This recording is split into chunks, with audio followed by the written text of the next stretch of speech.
Hello, hello, hello, everyone. It is Elsa 932 on YouTube. I am here. We are here to cover the finale of A Night of the Seven Kingdoms. I can't believe we're on episode 6, and we actually saying finale and the number 6 together. That seems like blasphemy to me. But how are you today, Lord Trey Snow?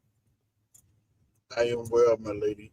I am here in funeral garb, just as the stranger, so we can send blessed Baylor, not to be confused with Baylor the Blessed, Baylor the Great Spirit on his way. So you dressed for the roast. So, so, but we're back to the jokes, so let's get with it. Back to the jokes. And we have lots to cover. Y'all may think, oh, this was cutesy. This is the aftermath. We have lots to cover. There are tons of Easter eggs they dropped on us in this episode.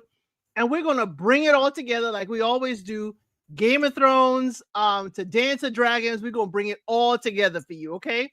So make sure you hit that like button one good time. Just one good time, okay? Now, the title of the episode is called Morrow or Tomorrow. We see Lionel is there. He is with his maester looking down on Dunk as he lays under the elm tree. Everybody's now coming to Dunk. Okay. He used to be going finding people, but they're coming to him. I don't like that saxophone musical at the beginning. I'm sorry. I didn't like it. I don't like it at all. I wasn't a fan. I wasn't a fan at all. Lionel was offering his ale skin while wearing a gold cloak. Did you peep that? Did you peep that? Because that gold cloak, remember, his friend Rafe, you remember their rivalry was with a gold cloak guy, and Rafe stole his ale skin. And I was like, ooh, Lionel, that's a good look, bro, but you don't know that. What are your thoughts on that? Well, first off, I gotta talk a little bit about that jazz number. It almost took me out. I was like, what's happening? This I see what you're trying to do. It's not it. Funny thing is, I immediately had a solution. I said, I like the tune. I get I actually knew that jazz number because I like jazz. And I get what it was trying to interpret. But I said, wait, this is Westeros, okay? What you should have did, instead of having the trumpet, that jazz number, or saxophone, whatever, but it sounded more like a trumpet. But instead of having more that trumpet or that saxophone, play the same melody, but with a flute. Okay, you want to Andre 3000 it. Whatever. But put like this. Listen, I think some people watch Bridgerton out here. They do the same thing. They take modern songs and redo them to fit their world and their narrative from that time. That they do. To me, that they do. That's all they had to do. And it goes off. It works. It absolutely works. I would have copied that. We're going to use this jazz song, but we're going to do it in a flute and maybe a piano behind it. If you want to do a flute bagpipe, whatever. But I would have done a flute and a violin, flute and a violin to play the number. And I would have did the same thing for the ending too, because that kind of threw me off too. I was like, I like it, but all they had to do was change the instrument and it would have worked. But Lionel, boy, it's just him offering the ale skin. Just him offering the ale skin. You know, to me, it looked like so Duncan was practicing. He was practicing what his sir taught him. How to play dead. He taught him to drink from the ale skin. No, how to sit there and look like you're dead. Oh, Lord. So Duncan didn't move. He was just staring. He looked like he was dead for a second.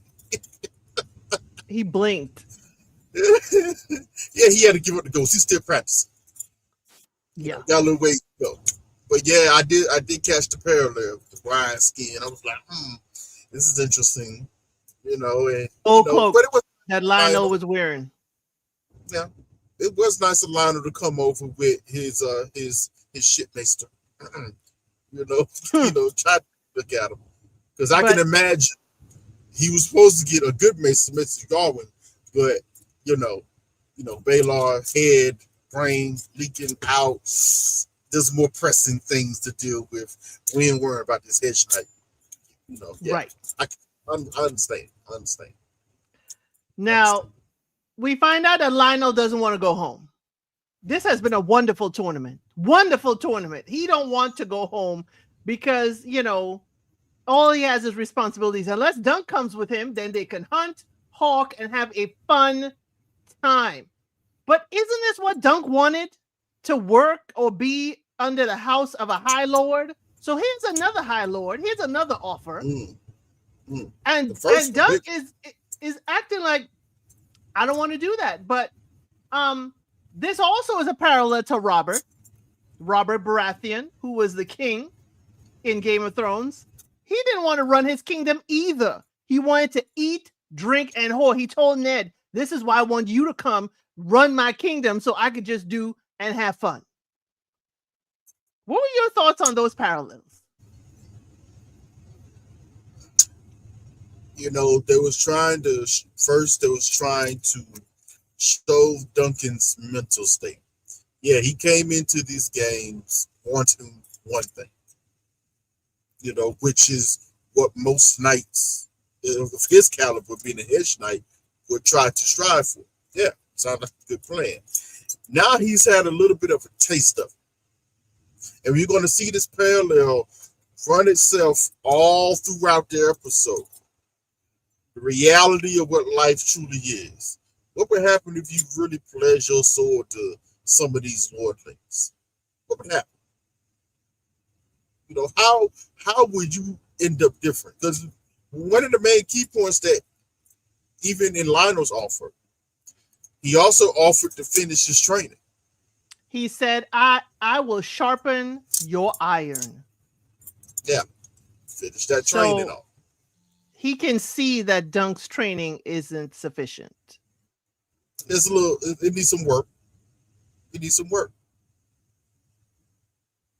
Then after he made that offer, he says, have you ever been to Tarth, the Sapphire Isles? And y'all know Brienne of Tarth.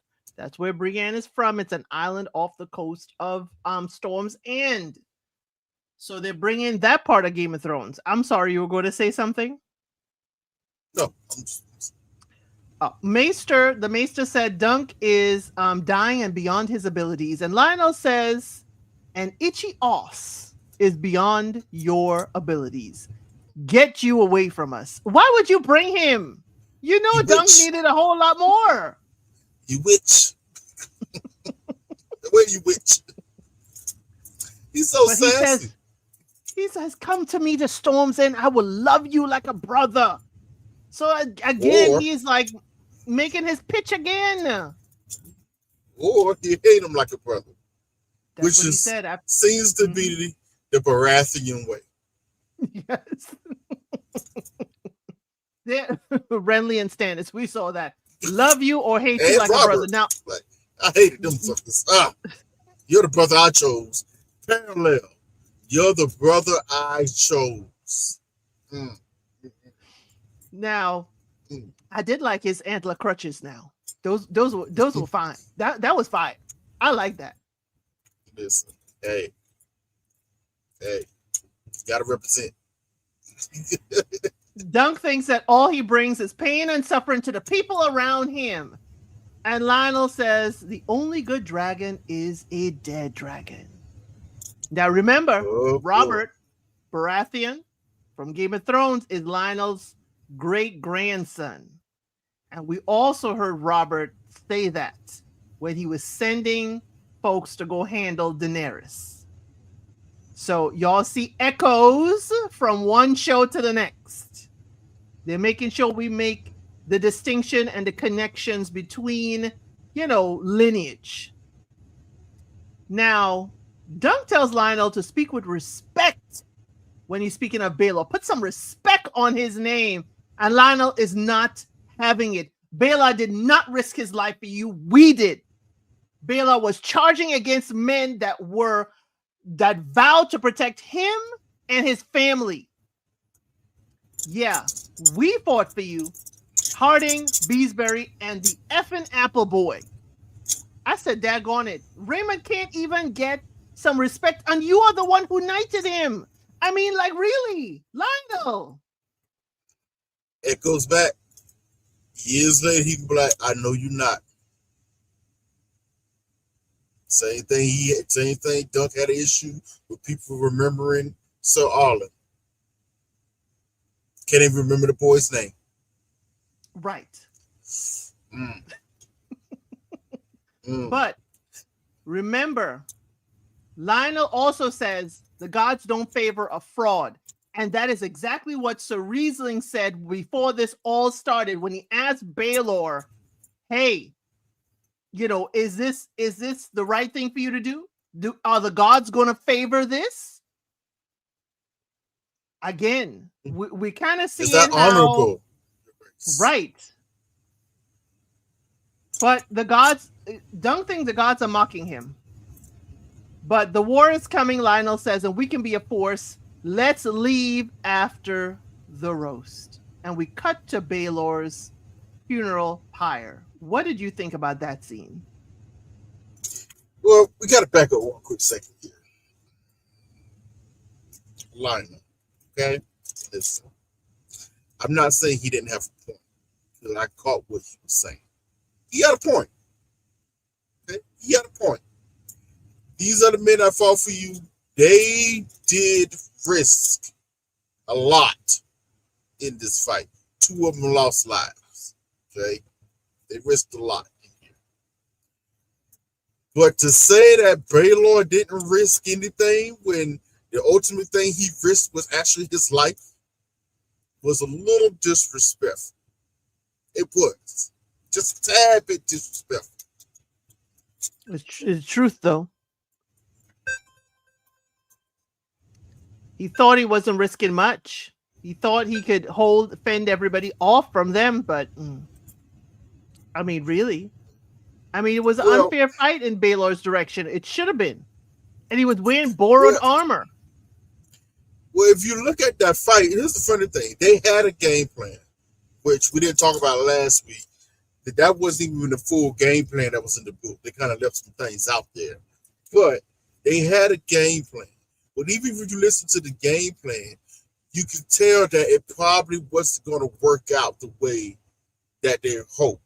And even when you watch that fight, primarily, Baylor was protecting Duncan the entire time. Actually, him and Raymond were the only ones who was actually protecting him. Letting it be man on man. Yeah. It was Baylor who knocked Makar off his horse with a turning lance. Right. Because Makar was coming through just macing him as he passed. While Aaron was fighting him. It was Raymond who came through with Aaron's on top of him about to drive that dagger through and knock Aaron off. Okay? The Apple Boy. Yeah. And then at this point I would give it to Lionel.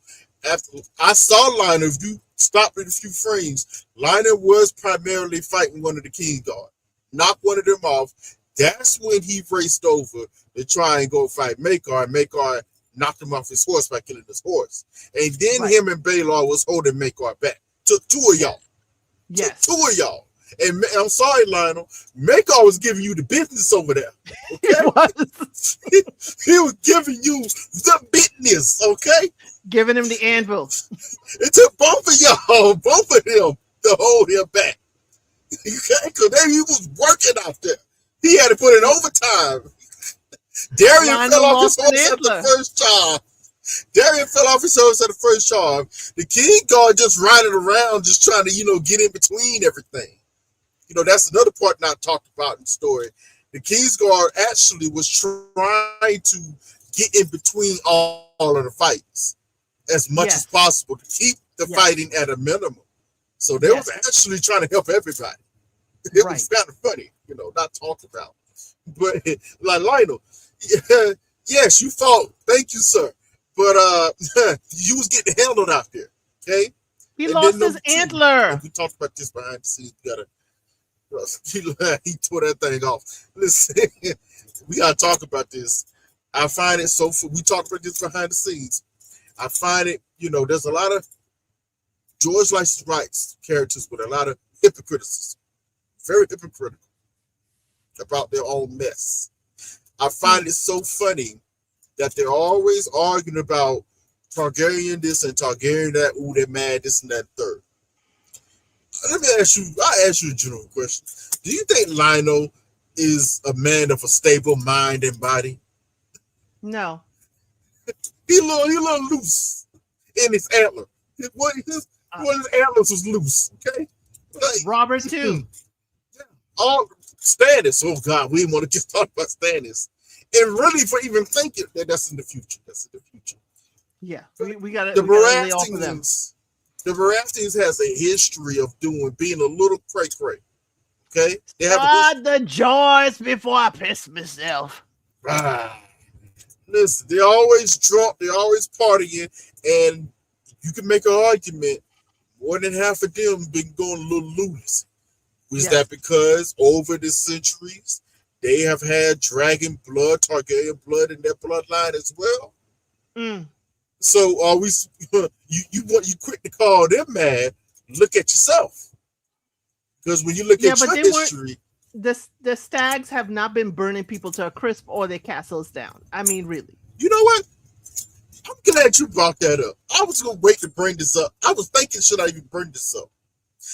Will you let's really take a second. Let's really think about this. In this time period before, because you see what happened in the future, that's different. In this time period and before, with the dragons crown, since Aegon's conquest, how much has the Dragon Kings really burnt in Westeros? Now, Aegon's conquest is a little different. He was conquering Westeros. And honestly, when you look at the way he conquered Westeros, he sent a letter. Sorry, my hands are good. I can't move the phone. He sent a letter out to all the lords of Westeros and told them, y'all have made this realm bleed too much with your petty squabbling. That should let you know the state of Westeros. There was always at war. Always bad kings everywhere. Not the 9 kingdoms. It was war everywhere. He was like, enough of this. I'm coming. Enough of this. I'm going to set things right. And took over. So yes, some burning was going on in that. But really, it was only 2 main battles that a lot of people got burnt. Down in Storm's End and in the field of fire. Don't and we're not going to and go then into Harrenhal. But remember how the Baratheons even got Storm's End. Yeah, they blood, a lot of blood, and then that was through a battle, Dragonfire, and then Oris Baratheon took on the something Argilac. Forgot his first name. Last name Argilac. 1-on-1, single-handed combat, killed him, then married his daughter. Woo! I'm like, okay, so. And after that, you don't see, there's very few dragon on dragon fights. It's until the Dance of Dragon. And dragons going around burning everything, it doesn't happen. It rarely, unless it's actual war. And all the wars that actually happen usually is during King Jaehaerys, the greatest Targaryen king who lived. And he's not talked about enough. And that was down in Dorne when they were still enemies. Besides that, there was no burning going down in Westeros at all. Well, there's a burning happening here at Ashford. It is the roast. The funeral. The roast. We're at the roast. So sad.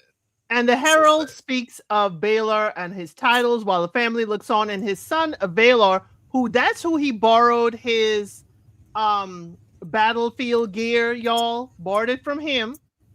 And we see here his son Baelor, and there's his wife Kiera of Tyrosh.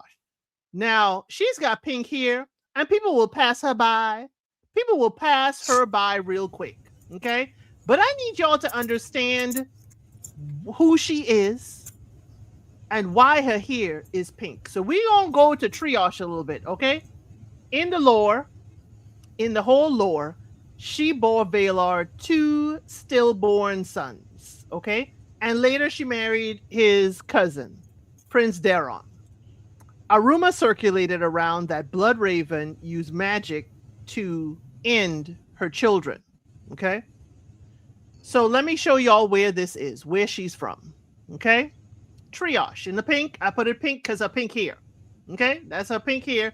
That's triage. And later on, we're going to talk about Lys. Okay. Lys is also important in the whole lore. These are the free cities that Dunk and Rake were trying to get to when they were paying to get out of King's Landing. Okay, so let's talk about Kira and where she's from. Triage is a mercantile city. It's where there is trade, and they consider trade much more honorable than arms. It quickly grew into a rich city due to the discovery of a certain variety of sea snails. Okay, they have at least one bank. Remember the banks that the crown had to borrow from? Well, Tirosh has at least one bank. They're deeply involved in the slave trade. They are known to be especially aggressive in that trade. And they even sail north beyond the wall to go search for free folk in order to enslave them. This is going to come around, y'all. This is going to come around to Game of Thrones. What happened? Triage began a military outpost of the Valyrian freehold, and they soon discovered in the nearby waters the unique variety of that sea snail, which secretions were used to create a dye popular with Valyrian nobles. Okay, y'all hearing the dyes, the colors, all of that things. Remember, different people in the free cities and stuff where you see people with blue hair and different hair. That is where the color is coming from. But the dyers learned to produce different colors by varying the diets of the slaves. Now, in Game of Thrones, Brandon Stark, Ned's brother, was strangled with a Trioshi device when King Aerys II executed the father, Rickon Stark. This is where Triosh comes in. Okay? Then Daenerys was a little girl. She and her brother spent time in Triage. We heard that when they were wandering place to place. And she speaks High Valyrian with a Tirashi accent. We heard that mentioned when they asked, where did you learn? Rather than face Eddard Stark for having sold poachers to the Tiroshi slavers, Lord Jorah Mormont fled Bear Island to the free cities. So again, Lord Jorah Mormont, the one who was, the sword to Khaleesi, his Khaleesi, that's why he ran away. He was selling people, and Eddard Stark found out and was going to hem him up. Also, Doran Martell, the Prince of Dorne, planned to send his daughter, Princess Arianne, to Triosh to serve as a cupbearer for the leader there. When going through the market, Daenerys also talked about how it smelled like the garlic and roast peppers like Tirosh. Now, going by the name of Elaine Stone in the Vale, Sansa Stark dyes her hair. Y'all remember that. Sansa dyed her hair a dark color that was a wash from Tirosh. Queen Daenerys takes Tiroshi's sellsword named Dario as her paramour. So while it may seem like this young lady is just standing behind here with this pink hair, she comes from a location that has deep roots in many locations in this Game of Thrones lore. Let me get your thoughts on what I just read, information I just gave. There's always been a correlation with political relations with the crown of Westeros with the other free cities. You know, and it has to be. You got to keep up foreign relations at times. T-Wash, Tyrosh, is that's pronounced. They also pop up, or they were spoken about in House of the Dragon. You know, the Lannisters. I forgot his first name. One of the Lannister twins actually has to go to Tyrosh and beseech the Tyrosh captain, the woman that he has to fight in bed, you know, so that they can help the Greens in that fight. So the fleet to go against the Valerian fleet as we speak, when Season 3 starts. So yes, Tyrosh has always been either an ally or a thorn in the size of Westeros. You know, which one, what timeline you want to look at, how you want to look at it. Yes. Well, and the crab feeder. The crab feeder was Tyroshi. Yes. In the first season of HOT, the crab feeder that they were fighting against was Tyroshi. Yes. Yes, we saw that where Daemon had to go fight. Getting back to A Night of the Seven Kingdoms, Dunk is below looking at the ceremonial smoke. Okay, he is kneeling. He is paying his respects. He doesn't want. Also, it looked like how he feels in his station. He is way lower than they are. I mean, in most of this so far, we have him lower than Lionel. We have him lower than the funeral umpire. Dunk is showing us his low stature a lot, or I should say, they are filming him in such a low stature a lot. He's a hedge knight. Yeah, he's a hedge knight. That's all he is. He is a hedge knight. You're right. Now, what we do see when he does go up there is when everybody has vacated and everything has been burned to ash, and we see the Silent Sisters there collecting the remains, all the dust particles. And we're going to dive into the Silent Sisters because, y'all, we have seen the Silent Sisters from the very first episode of Game of Thrones. And I was like, why didn't I dive into these ladies before? Because what? They're quiet. They do their job. And we don't even think about them. But let's go into the Silent Sisters. In their order, they are celibate, mute women who serve the faith of the seven by preparing the noble dead for burial. They're sworn into the service for the stranger. They take a vow of silence. They wear gray habits and are responsible for cleaning and returning bodies to their family crypts, such as when they delivered, remember, Eddard Stark's bones, and they delivered Ned to Catherine on the word of Littlefinger. Okay. They function as the morticians, cleaning and preparing for final rest. They are described as wearing gray robes and forbidden from speaking. I'm like, then how are we going to learn from each other?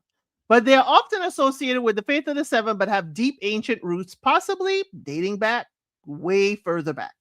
But they are the equivalent. This is what the Game of Thrones lore is giving. They are like the equivalent, the female equivalent of the Night's Watch. Would you say that? Yeah, some of the vows they have to take, they do mirror some of the same vows that the Night's Watch takes as well. And to keep that going, the Kingsguard's vows were modeled off of the Night's Watch vows to a certain extent. Right. So we have the senior Targaryen. Right. We have the Kingsguard for, high swords.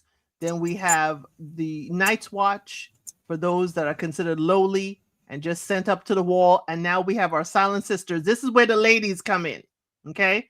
So when a noble family may have excess younger daughters, or sometimes they are made to join the faith of the Silent Sisters. If a noble family, No, I was going to say really quick, would you have to say during this point of time, this Night's Watch wasn't known as like a penal colony. It was an honor back in the day to back in the day, but watch. way back in the day because it was Way considered back in the day. honorable.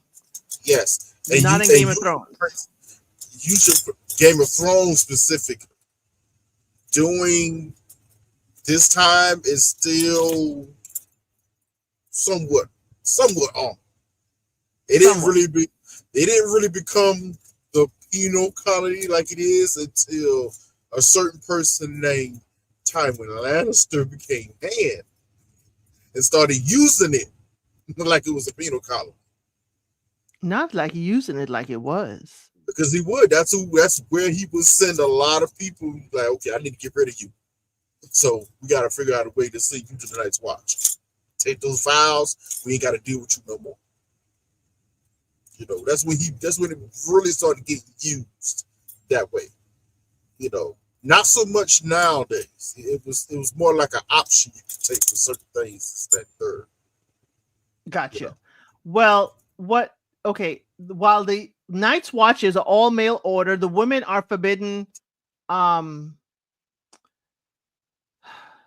women are forbidden to join the Night's Watch. The Silent Sisters is where the ladies go. The female members of a defeated noble house would sometimes be forced to join the Silent Sisters. Okay.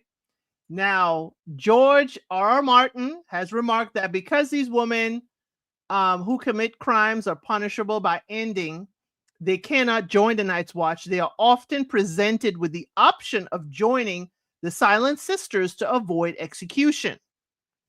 While both the Septas, which the religious section, y'all, and the Silent Sisters take a vows of chastity and abandon all previous house allegiances, okay? The lifestyle of the Silent Sisters is seen as far more strict than regular septors. In practice, septors are still clergy or lay clergy, and they do interact with the public and have been known to have affairs. But the Silent Sisters can't do that. In contrast, if the victors of a war wanted to make sure that the daughters of their defeated enemies never had children to one day avenge them, they would be forced to join the Silent Sisters. Same as the wall was used. Right. But they don't want you having children to one day avenge the family. Mm-hmm. But if they aren't prisoners in convent cells, as you know, they go out into the world, they tend to the deceased, even on the battlefields, but their strict vow of silence makes it such that it's hard to interact with them.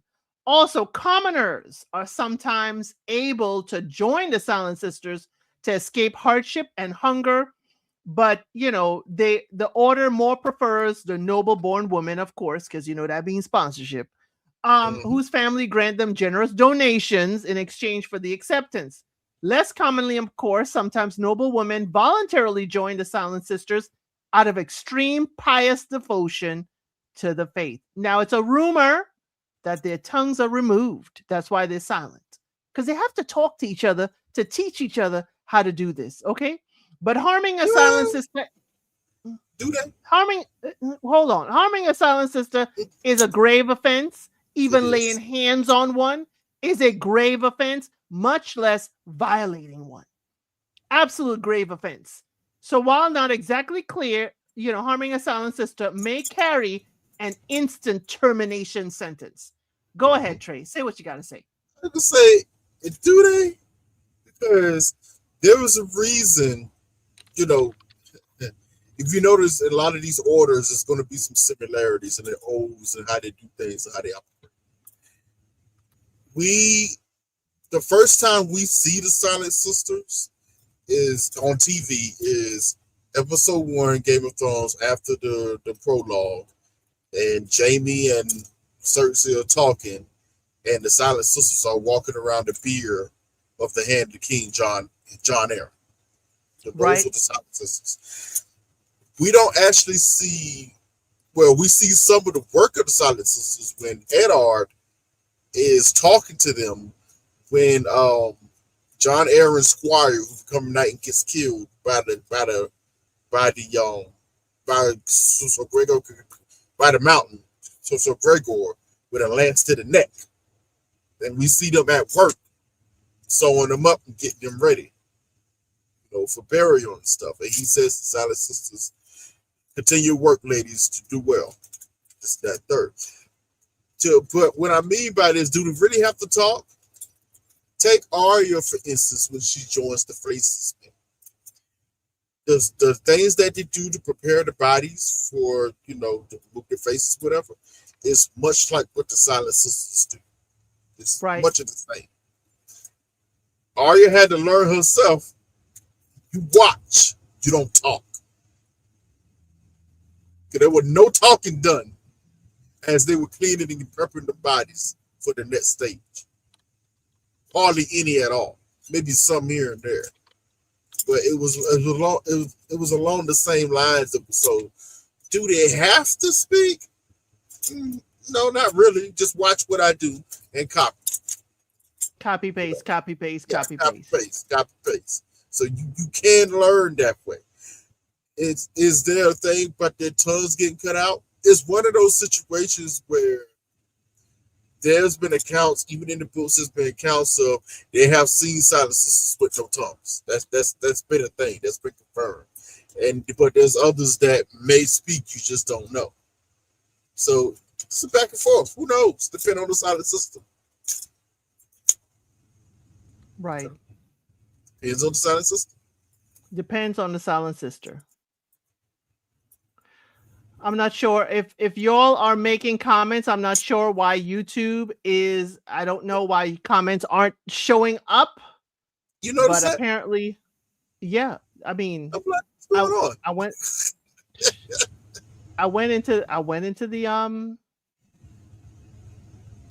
into the back room and nothing seems afoot. So something is going on with YouTube while I'm not seeing the comments. Hey, but y'all keep on trying. Okay, keep on trying. It probably will fix itself. Okay, so we dealt with the Silent Sisters. I thought that was very, very interesting. It's great for us to know what happens to the ladies. Do they have an option? I love to see what the options are for the ladies. So, as I said, Dunk is watching the Silent Sisters do their job, and he goes to talk to Baelor's son, Baelor. Y'all, it's going to be tongue twisters. Now, Baelor says, hey, lots of sons have passed in their father's armor. How many fathers have passed away in their sons? Okay? Not many. Not many.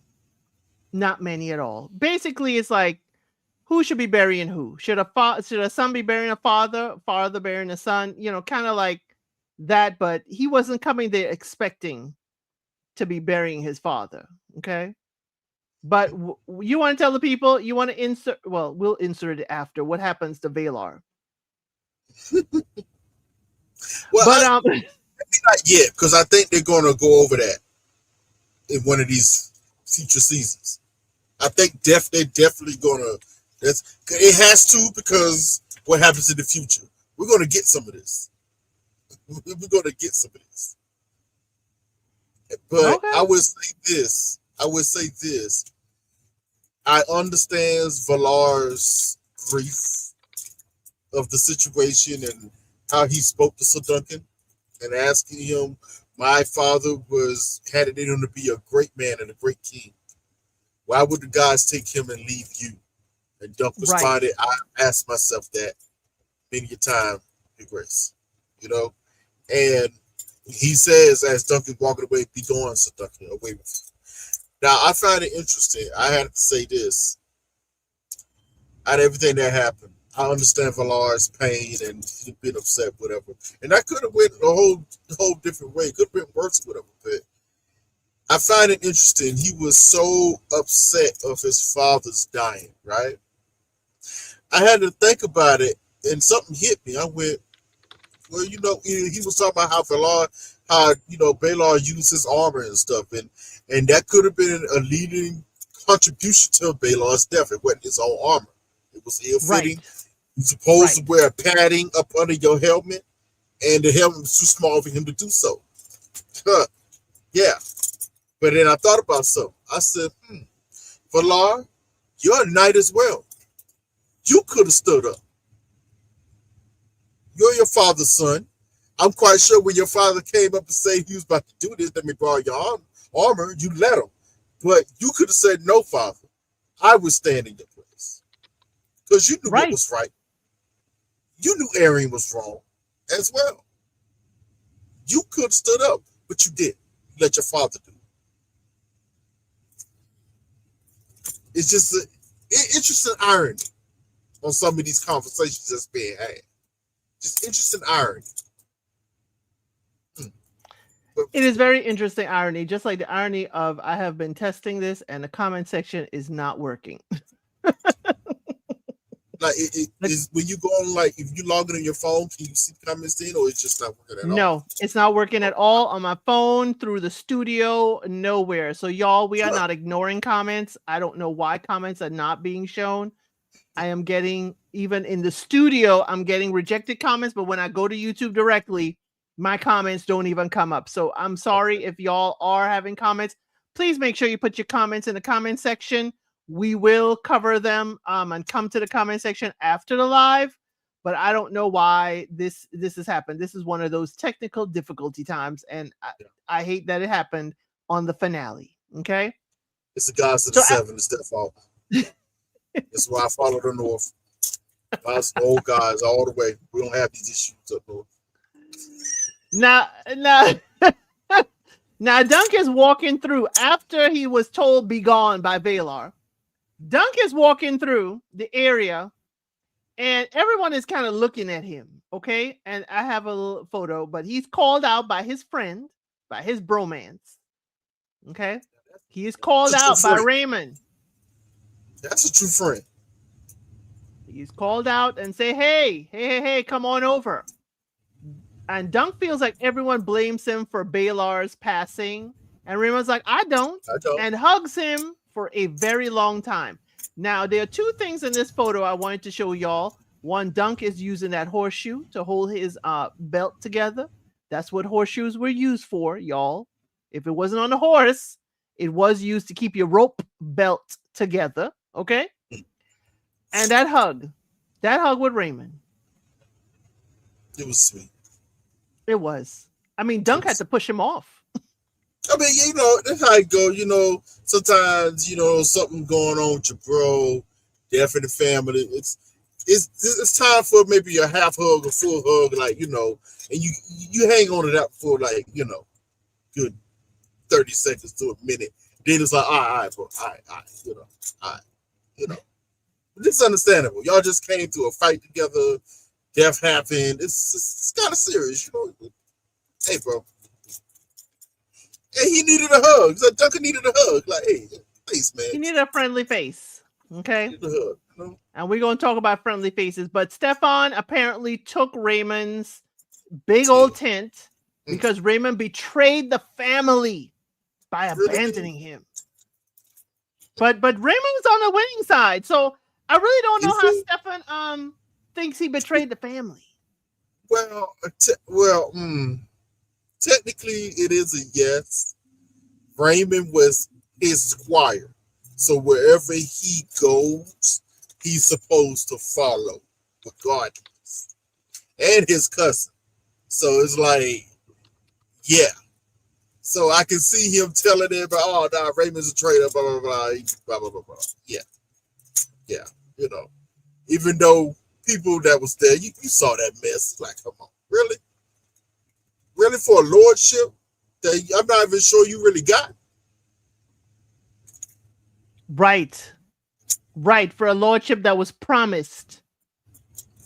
A lordship that was promised. We don't know if you actually got that lordship. That's probably where he really saw them. Probably. No lordship and got beat by his cousin on the field. Probably. Hold on, I think I know what the problem is. Oh, no, that's not it. Okay. Raymond was giving him the business on that damn the entire business the entire time. What? I give it to Stephen. He gave him one hit when Raymond knocked Arian off. And he kept looking back. I was like, no, look forward. He got hit by Stephen with a lance, but took the hit and kept rolling. I was like, okay, good. But yeah, the rest of that fight, yeah, Raymond was out there scrapping. Okay? He was handling business. He was earning. He continued to earn his knighthood. I go in the fight. I'm calling Raymond. Yo, Ray. Yo, That this apple dumb. boy. I'm gonna call him that apple Ray. boy. And then they finally gave us the scene that I wanted. It should have been in the last episode. I thought it would have hit more if they would have done it in the last episode, but decided to do it here. To me, it was cool, but it didn't hit as hard. You know, the green apple, painting of the shield, Right. and So everything. I we should have did that. no, I think they placed it in the right place, and we'll let's get to there because Dunk says he's sorry that and Raymond is like, hey, the first trial of 700 years, and Steph got beat by his little cousin. Dude, do you understand the street cred I just got? Don't be sorry, right? He said, I'd rather be an unripe green apple than a wormy red one. This is one time I say yes. I think it fit right here to place the green apple, but we also realize how green he is when Rowan walks out of his tent to toss the pot. Now, Rowan was a lady of the evening when we first saw her talking to Dunk, okay? She was pretending to prepare a body. She was also walking off with a noble lord. And all of a sudden, she is now Raymond's wife because she let Raymond think that he got her with child.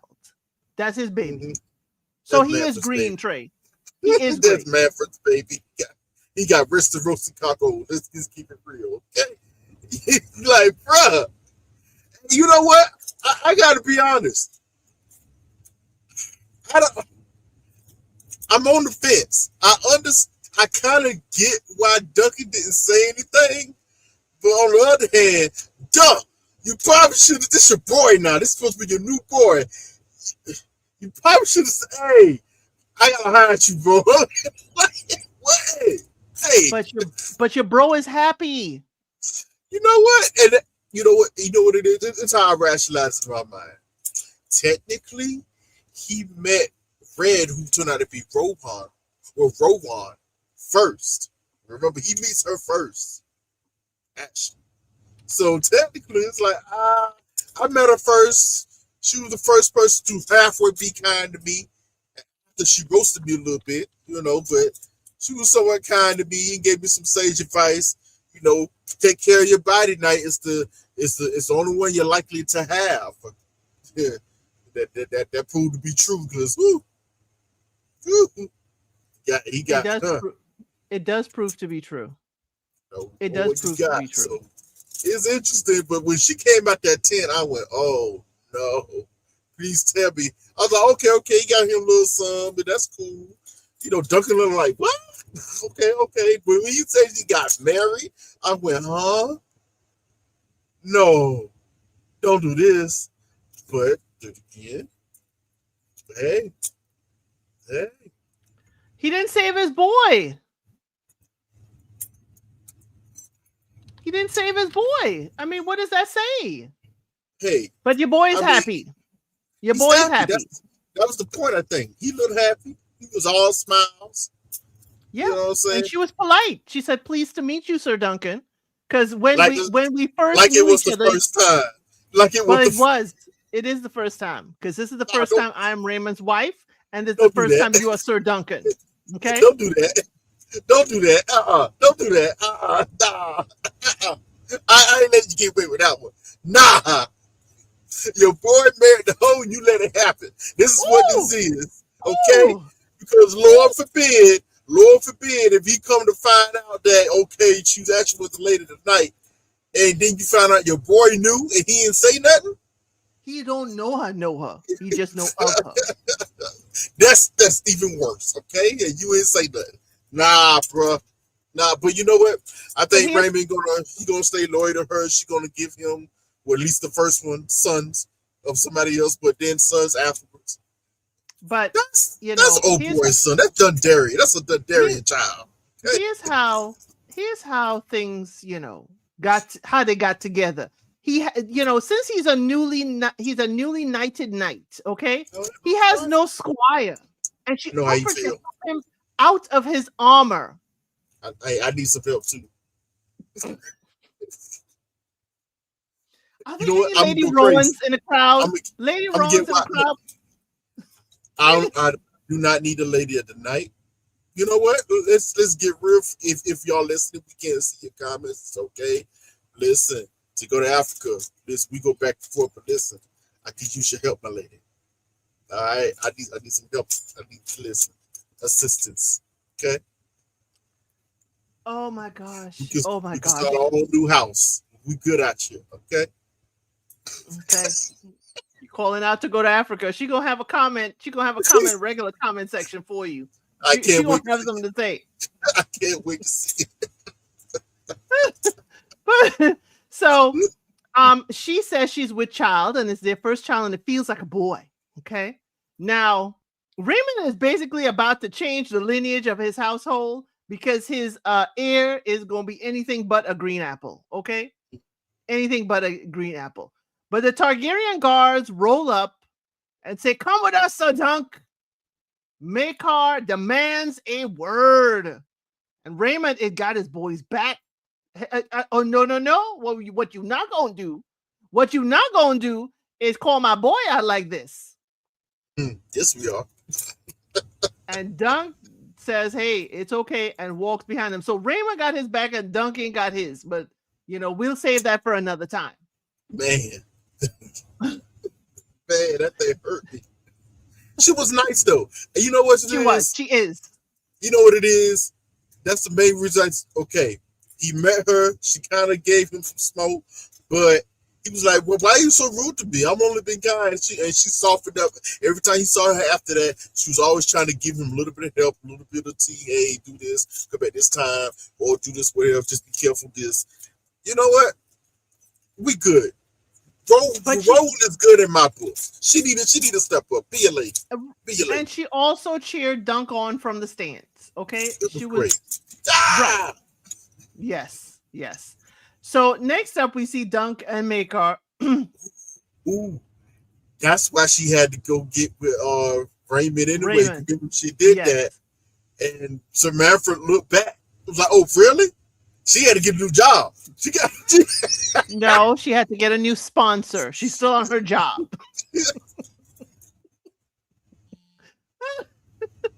She got to get a new sponsor. Okay, she on her job. Now, Duncan Makar says he is sending Arion to Lys in the Free Cities to change him for the better. Now, again, let's bring up our map. This is why. Oh, let me remove that. Lys, okay? At the bottom there with the red arrow, that's where it is in the maps, y'all, okay? And Dunk and Rafe, again, were trying to go to the Free Cities for a better life, but here, a noble prince is sent to the Free City as punishment.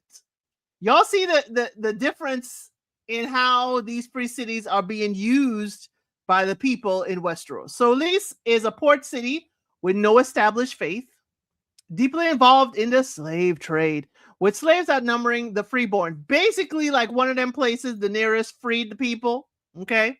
But they're most famous for their bed slaves, okay? They're courtesans. They're ladies of the evenings. But they also make red and white wine, as well as fine tapestries, okay? They are known also for their poisons. And one of their poisons they're known for is called the Strangler. Oh, huh? And the tears of Lys.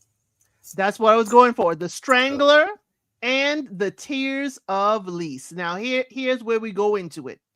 In the connection to Game of Thrones, Lady Olenna used the Strangler to get Joffrey. Okay? I'd never seen it used before. It was very horrifying. A shocking scene. So Jorah Mormont fled exile to Lys with his wife. Actually, Jorah Mormont, here's another little tidbit for y'all. His wife's name is Lenise Hightower. So Jorah Mormont of Game of Thrones, his wife was a Hightower. Okay. Now he left with her and began to sell his sword to make coin. He went to Lys. Varys, Lord Varys, was born a slave there, if we believe the rumors. Yeah. Okay. He was born there. Sir Davos Seaworth recalls that it was he who journeyed to Lys in order to recruit Salador, okay, for Stannis's cause. This is where he went to get the ships and everybody to be on Stannis's side before, Tyrion, used the dragon fire in the bay. So again, this is how Lys is worked into the Game of Thrones tapestry. Okay, so I'm hoping y'all are enjoying this little bit of the history lessons. I know we can't have back and forth, but put the comments in the regular comments and I'll see if I can see them. Okay. We got to talk about the setup here. The duck comes into that room. It's dark, but Maekar is reading. Now, if you know anything about Maekar, he never was the reader or the learned reader. That was always Baelor. Baelor was the one that read all the time and looked up histories and laws or whatever to be knowledgeable. Maekar was all like, that's a waste of time, blah, blah, blah, blah, this and that, third. You walk in this room and he looks melancholy. And he's reading a book. I can see that.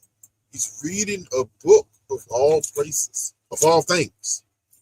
Like, yeah, it quietly sets the tone about how much this has changed Maekar already. Like, quietly set that tone. He really is not. He really don't belong in the library. I'm sorry. He starts off the conversation with Dunk saying, "Some men will say I meant to end my brother. The gods will know it is a lie, but I will hear the whisper until I pass." Ooh, that was a great line. I love that line. Delivered and we know it's true. Masterfully. Delivered masterfully. You can hear the hurt and pain in his voice because he loved his brother. He loved him. Out of all of Darren's sons, those Baelor and Maekar were the closest. The hammer and the anvil. They were the closest out of all of them.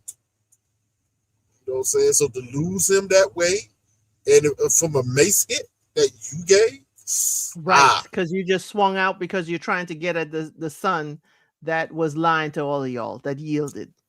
And I thought of a joke. This is a terrible joke. But since it's, this show likes to make jokes, whatever, can you imagine what that Raven home message was going to be like? Yeah, dude. Pops, so Dad, right? Something happened. Something happened. Somebody. Right? Hold on. Let me tell you what happened. Hold on, Pops. Let me tell you what happened. Okay, listen. One of my sons did something. But first, two of them went missing. It was a problem. Okay. We found one. He was drunk. I know. This all should let you know to the family when I make this joke, but it's the truth. Darren had already ordered Maekar to send Aemon off to the Citadel. He ordered him to do that because Aemon was, already proving himself to be more bookish than anything, and looking to be a disappointment to the family in their eyes. So the king made Maekar send Aemon off to the Citadel. That's an important tidbit. Not Maekar. The king did that. So later on, when a phrase comes up, we'll bring it up again. I'll bring this up again. That's why it hit so hard for Maekar. But the king made him send one son home. Darren's is a drunk. Huge disappointment. And Darren's the oldest. I don't think people understand that. Darren's the oldest of Maekar's children. Then Aaron. Then Ariam. And Maekar's after that. And there's a couple of girls in between there. And then you have Aegon. Egg. Or whatever. Right. So, Egg is the last of it. Yeah. It's very interesting. He's like, yeah. But that's why I don't think not a daggone raven left that complex, because I need to go home and tell my daddy directly. No, well, I think canonically it did. They had to send the raven. I know, because Because to And show up at home without Baylor yeah, riding his horse?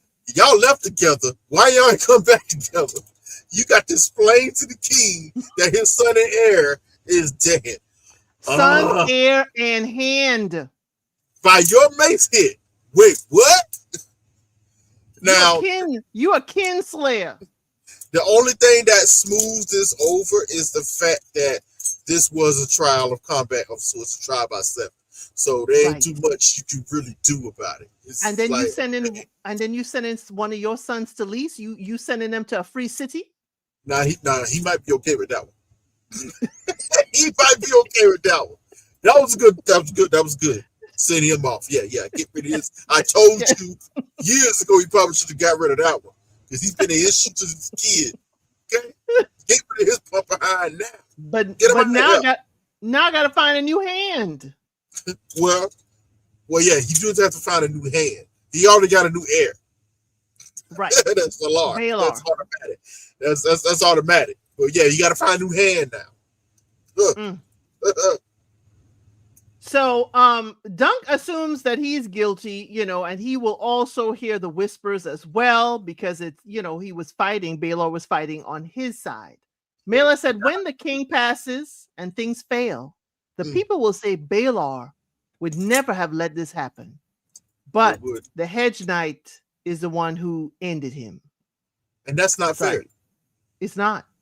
But it's the truth. Right. This is how rumors get started.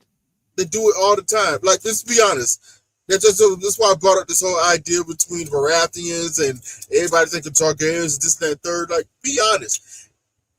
All of this happens only because the Targaryens is on top. They're the kings, queens of Westeros. This is the only reason why. Because let's keep it real. What does the king have to do with the crops failing? You don't get no rain, what happens? Crops fail. How is that the king fault? Well, how is Baylor going to fix that? I mean, there's ways you probably could do.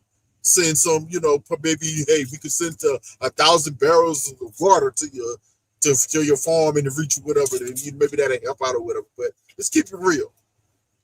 Really? They like to blame everything on the people who's on top, even if it's not fair to do so. Right. This is how ruling goes at times. Right. They did it to Targaryens. They're going to do it to the Baratheons when they're in power, and to the Lannisters in the future when they're in power. They did it before the Targaryens took over. That's why Aegon took it over in the first place. The realm was bleeding and bleeding terribly. It was bleeding bad. He was like, enough of this. We got to do something. I can't stand by and just let this bullcrap happen. Right. He had to do something. So, Dunk says, if he did not do this fight, he would have lost his hand and foot. And a foot but what is a foot in relation to a prince's life? And every day Sir Arlen would say, I wonder what tomorrow will bring. Egg is eavesdropping outside the door at this point. Okay. He says, one day the realm will need this hand and foot more than they would need a prince. And Mega is like, not likely, since the realm has hedge knights like they have hedges. Maybe. Tons of them. But my youngest has grown fond of you and will serve no knight but you. He is an unruly boy, if you've noticed. He just needs a stern hand. That's all. Will you have him? There's a place for you. There's a place for you. Not only would you have him, there's a place for you in Summerhall. Swear your sword to me. He will squire for you and train you, and my master of arms will finish your own training. Here's another knight telling him, you need some training. Go ahead, Trey.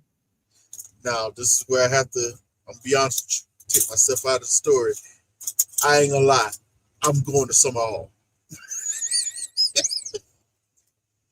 I've noticed a lot of people say they're going with Lionel. I wouldn't go with Lionel. God's honest truth.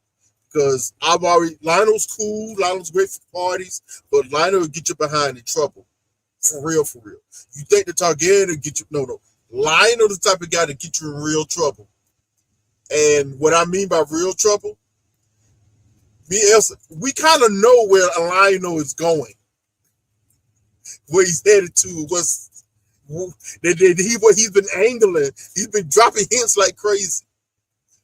But another thing I've noticed, they made a very hard concerted effort to make sure the fandom or the audience likes Lionel a lot. Yes, before we trash him.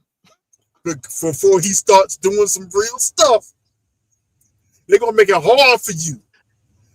Not my Lionel. Not my Lionel. That's what I can see it already. It's going to be years from now. It's going to be years from now, but they didn't set it up. I'm like, oh, I ain't falling for the banana and tailpipe. Nah. Even if I didn't know what was going to happen, if screen's set up.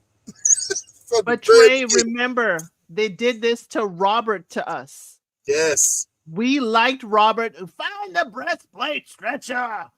We liked him, and then all of a sudden you see him ordering a spy to go get and end Daenerys. The death of a girl and a child.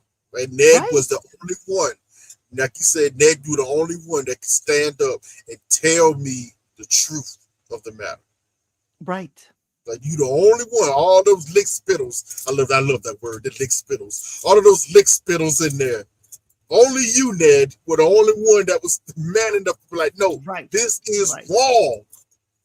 And like Baylor told them, we need more good men that would be able to just tell the truth. Like Dunk told Makar. Truths was being told in this episode. A lot of truths was being told during this episode. But he says, Sir Ola did what he can for you, but you have much to learn. And Dunk is like, I beg your pardon. I think I'm done with princes. Now, just to give you all a backdrop, Summer Hall is the summer residence of the royal family. It is destroyed 50 years after this. That's why it is not in the Game of Thrones so much as it is just mentioned casually, because it no longer exists by the time Game of Thrones happens. Okay? Just so everybody knows the connection. We're going to I'm making a prediction now. We're going to see a second season. Yes, definitely. Especially how they set up the last season. We're going to see it. Oh, yes, because we have this one, and Night of Seven Kingdoms. They're filming the second and third seasons at the same time. We're going to see Summer Hall. I can't wait to see it. I hope it looks great. Dunk leaves, and he sees Egg sitting at the windowsill, sitting on the bench.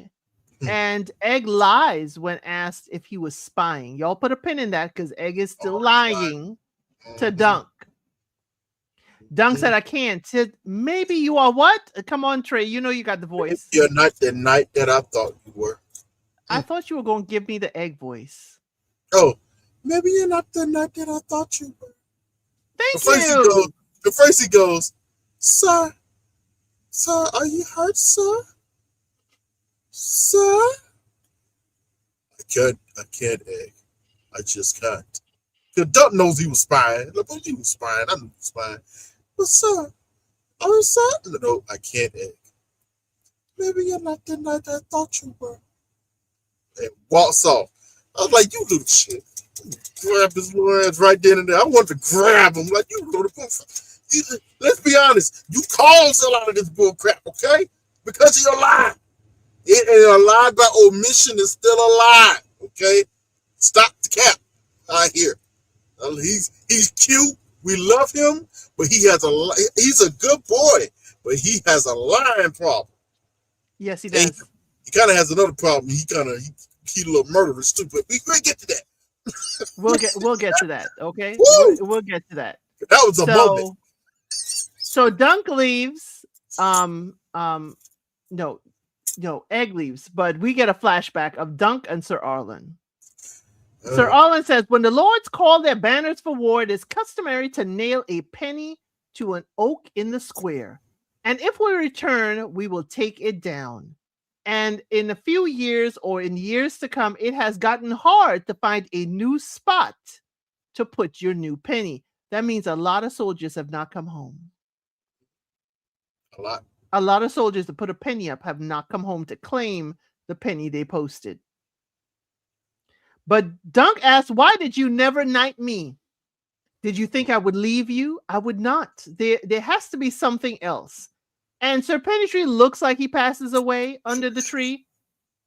I mean, I was really pissed off. If y'all did this, I was pissed off that y'all telling people whether he was knighted or not. But Sir Arlen just fell asleep and wakes up. And that's why we nail a penny to the tree. A true knight always finishes his story. And cut scene, because he doesn't die. He doesn't die. No. He just cut the scene. Now I'm with you, Elsa. I was almost upset. I'm like, you should, because you never get confirmation. You should have never given this confirmation. But then they circle it back around to a comedic moment. I was like, okay, I'll let it go. You got me. You got me. Okay? He doesn't die. Not yet. Now, is this a little side eye to George too? Was that a George shot? R.R. Martin? Was that an unintentional shot? That might have been unintentional. It's might be unintentional. And I think because that was not a line in the book. George is twisted enough to love it. Yes, keep that. And delve right into it, because like this, my personal opinion, just my personal opinions. I personally think he is done with Winds of Winter. He's right. I think he's done with a lot.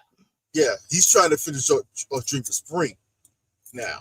That's really taken. That's the last book.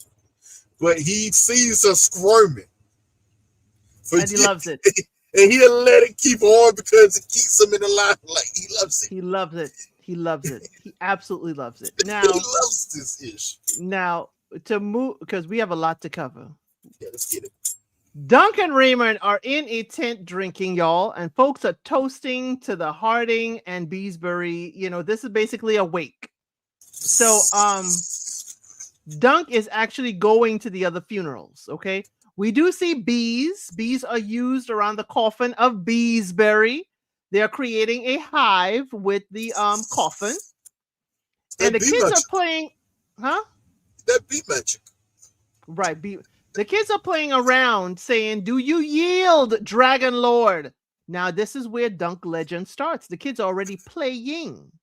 Okay? They are playing. Are they pretending to be a knight like Dunk is pretending? I'm sorry. I'm sorry. I just had to slip that one in there. Lady Rowan, because she is now a lady. She is married to the green boy. The green apple. So Raymond Fosaway. She is Lady Fosaway. Okay. She explained that the bees are drawn to the casket because the queen bee was placed inside. Oh. Now, oh wow, it wasn't magic. So the unique this shows us again the differences in the funeral rites of different lords and houses. So this is a unique nature-focused tradition of a lesser house of Westeros. Okay. So they are not burning like Targaryens, and they are certainly not doing, whatever of the seven. They have their own unique tradition of the bees. But Rowan and Raymond are kissing, and Lionel walks in. Dunk looks uncomfortable, but also he sees Daron. And he tells Daron what? How dare you? How dare you? This is all your fault. Have you no shame? Thank you. No shame. It's all your fault. Now, Daron, if y'all paid attention, he missed his own father's funeral, but he's here for Beesbury's funeral. Interesting. His own uncle's funeral. I'm sorry. His uncle's, but he's here for Beesbury's. But he asked Dunk if he will take Egg to Squire because he don't want him. Because if that's the real reason that he even came to this funeral, because he knows Dunk was going to be there and he need to talk to him. Daron, I have to admit, Daron, I always thought, when reading up on him, I always thought he was an interesting character that I would like to get to know. And how would you play him? Right. Because Yeah, he's a salt, but with him in these dreams, he could be extremely pathetic and deep thinking if you really catch on. And I have to give the MVP ball to him. God's honest truth. He has come in clutch in different ways twice now in this season. And this one is a big one. This is a big one. Will you take Ed Squire? Like, why are you out here asking me that? Why are you asking that question? Because I don't want him to be my squire. Because you know he gonna come back to me. Daddy gonna bring him back to me. I don't want him. Yeah, I'm quite sure we'll make a man out of him. So Daron says he remembers when Arion was a glad child who enjoyed fishing. Put a pin in that fishing, y'all. Okay. It wasn't And always Dad a will monster. make. Yep, Dad will make a man out of Egg like he made out of Arion. So basically, he's telling Dunk that Egg may grow up to be like Arion, another prince, that wrecking havoc through here. But they He do never said not dad. talk, huh? He never said dad. He said we. I'm quite sure we would make a man out of him too. Oh, I thought I heard Dad, but okay. It wasn't dad. It was we. All inclusive. That world, the family, expectations. Yeah, he was being all inclusive in that moment. Not just. But what they don't talk about is the dragon dream. Mhm. I don't think they'll need to talk about it. It happened. Why not? I need to know what else you dreaming. I need to know what else is coming true. I need to know. It's one of those situations when you actually meet a person and then you believe what they're telling you because they have these strange dreams that come true. Some people, do you really want to know? A lot of people don't want to know. A lot of people really choose not to know. There's very few that, hey, yeah, tell me the future. No, a lot of people don't want to know. No, and don't that person, especially in his mindset right now, he don't want to know nothing else extra. Like, nah, I've done enough. This is crazy. People have died because of me, my decisions, and everything. He's very self-loathing right now until this conversation with Daron. And Daron makes some insinuations like, yeah, you know, he wasn't always the little monster. He was like, Egg is not a monster. He's like, I want to talk about Ariel. Talk about Ariel. He was a glad child when he was guy. He liked fishing. Right. So he was already making a correlation. When first he started off, I don't know if it's what the Masons say that it starts in the womb, or it is something else. But Ariel was a glad child. He just like fishing. But So they make a Tywin correlation. Lannister also like fishing. Yeah. But what it is, they made a correlation. He was making a correlation. I understand. Nurture versus nature. Which one raised out? And I'm on the side of it's nurture. You can have, yes, there could be some things you might pass on genetically to your children, that third. But in most cases, how you're raised, how people teach you what you learn, wins out more than anything else. Especially in this world that they live in. How you're taught. Right. Because, I mean, you can even use Game of Thrones as an example. There's a vast difference with how the Starks was raised, Stark children, yes. Versus all the rest of the children we saw in Westeros. I mean, even just between how Ned was raised versus how he raised his kids, that alone, in the same house. A little different as well. Different.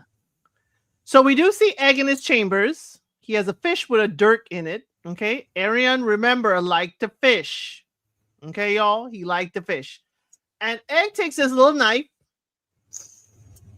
and visits Arion. Before that, just looking in that mirror. His hair started to grow back.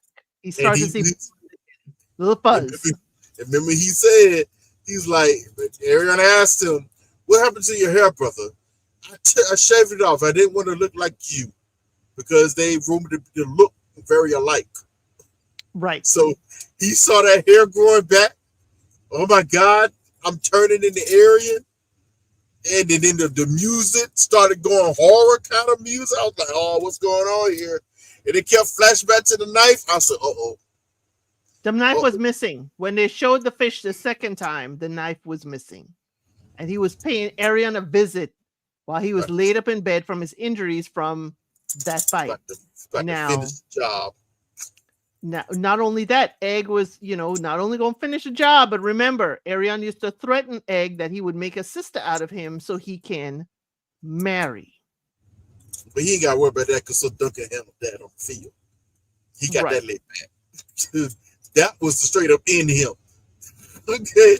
So Duncan got that lit back on the field. Yes. Yes. This was coming to end him. And I ain't gonna lie, I was conflicted. Mm-hmm. Oh, I was feeling, you know what? I shouldn't go into like the rest of the people off, but for one second I'm gonna do it. I was feeling very Targaryen. I was like, you know what? A part of me was like, in that food. Right here, right now. Then I Finish him. No, this is a little boy. No, don't do this. This is going to scar him. This is going to send him down a path that he cannot come back from. There are some things when you cross a certain threshold, most people don't come back from it. This is one of them. Kill your own brother while he's asleep in the bed. No, don't do this, Egg. I was like, oh, don't do it. I was like, please, the God, stop him. My weakness for doing this, we're asking for this. No. I prayed to the old guys. I went out. Elsa, I went to the railwoods. I paused the episode. I went to the railwood in my mind and got on my knees and prayed to the old guys. Like, do not allow this to happen. Please. Don't allow this to happen. Well, Egg is menacingly walking slowly towards his brother. Okay. Crying the whole time. In hand. Yes. Tears crying. in his eyes. Woo. He misses someone is sitting in the corner.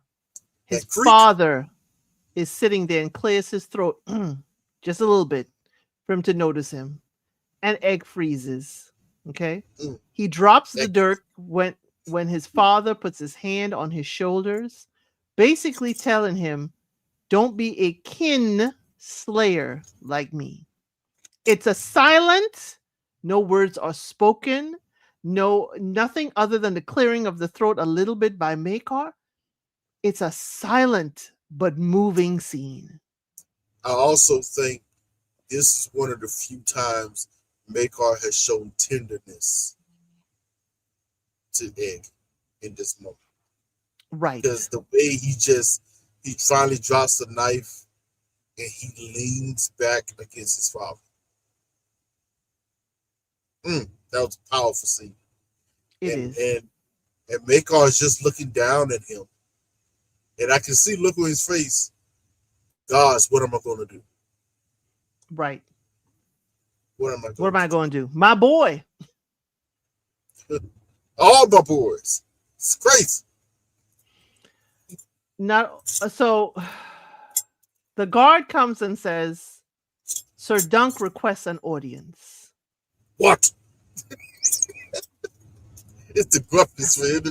Right back to gruffness. What? I wouldn't have said nothing. I wouldn't have said a daggone thing. And y'all, thank y'all for being here. Please hit that like button. I'm sorry for the technical difficulties that we cannot see your comments. I didn't realize till we were well within the episode, but please put your comments in the comment section and we will definitely answer you after the live, okay? Now, we do see Lord Ashva's daughter. We find out she has a name. Lady Gwen. Okay, this was her name day. This tournament was for her name day. And she meets Dunk in the hallway again. And this time she says she does not blame him. She ain't punking him out. Okay. She says it is their fault. And he was right in his reply. And Dunk just says, thanks. I've been waiting for to say to that. She always just walks up real fighting and just and walk away. She always does that. She always does that. Straight to the point. Let's go. It was a nice little moment for the little callback. Like, oh, that's nice. I don't blame you for my name day. They all messed this all up. Just doing what was right. Right. Right. So Makar walks up and says, "Speak quick. I'm near rid of this place." Yeah, he trying to get the heck up out of there. Trying to get Like, the heck yo, up out of there. like, yo, I gotta take my brother's ashes back. Come on, man. Ain't got time for this, okay? And explain to my daddy. He Mm-hmm. says, "Your brother said the realm needs good men. I'll take Egg to Squire, but not at Summer Hall. Egg, Egg is no prince, not yet. He may be better served away from castles and servants." And Makar said, "And his family." That was poignant. That was poignant. Makar was insulted, though. A little bit. He should have been. He should have been. Dunk says, "I'll take him on the road with me. He will learn as I did, sleeping in stables and in the houses of lesser lords and even under a tree." And Makar says, "What?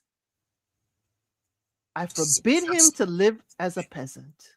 He's a prince of the realm. Cannot eat salt beef and live in ditches. He is the blood of the dragon. And But then this is what he been doing. This is He been living. only for the last week.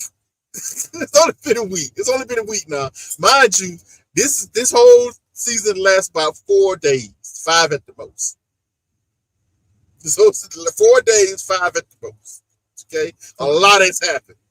So, Dunk, if you notice that this is the first time Dunk is really assertive Yes. in this conversation Yes. with Makar.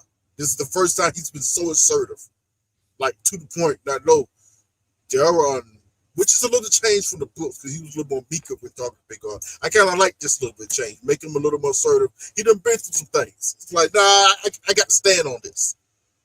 Daron didn't sleep in ditches, which I think he will end up sleeping in ditches, but that's a whole other story. Daron didn't sleep in ditches. And the only meat Arion ever ate was served to him rare and bloody. I think that hit Makar so hard. Like, ugh. But then Makar's reply was another change from the books that was added in, and I like this addition. I think he understood what Dunk was saying and saw the point, especially after what he just stopped Aegon for doing. Mm-hmm.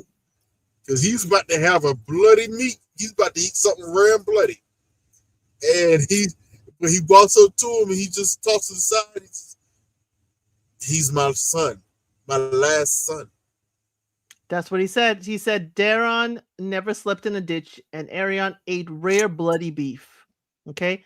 This is what you have produced with your sleeping inside and eating good food. Mm-hmm. But not only that, as you said, he said, "This is my last son," and Makar walks away. Last chance to get it right. Yep, my last chance to do right. Now Dunk is saddling his horse, and guess who rolls up on him? Sweetfoot. That's a beautiful horse.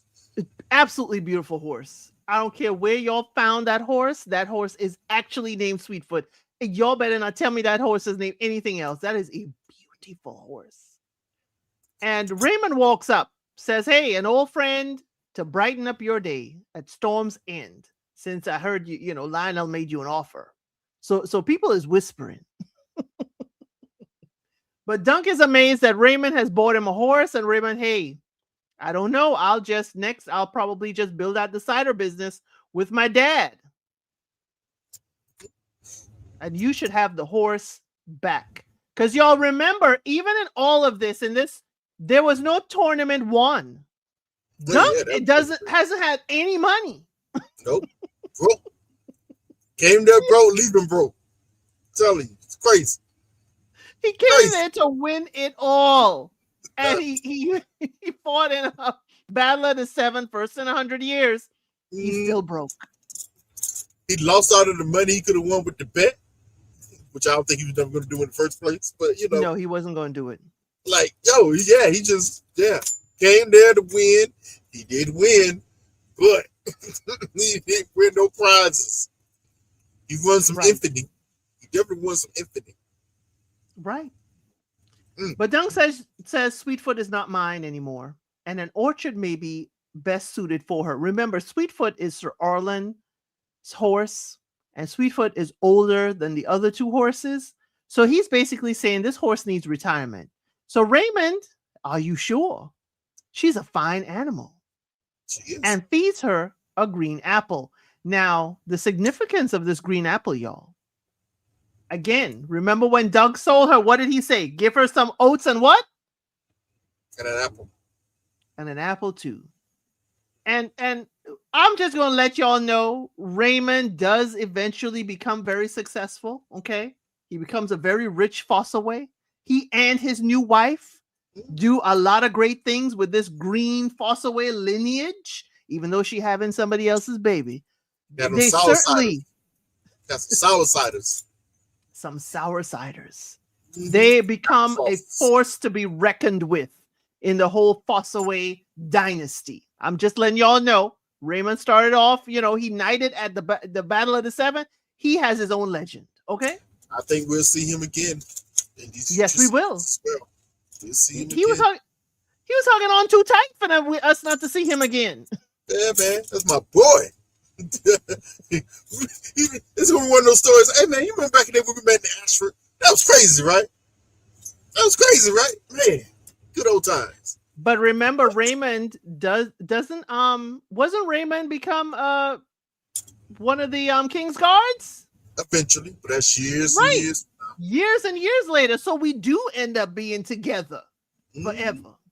Yeah. Because Raymond has this wife, he has children, he becomes successful. It will be interesting to find out, why did Raymond become a King's Guard? Because he was asked.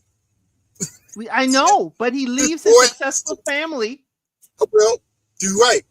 Don't think about what you just said. The family is successful. He has had children.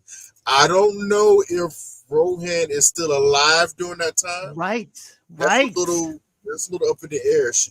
Even if she is, the family is successful. It's well to do off. I can see his friend coming up. Aegon is king now. He needs King guard. Hey, Raymond, will you help serve? Yeah, I got you, you bro. Serve? Yes, I got you. Raymond won't hesitate.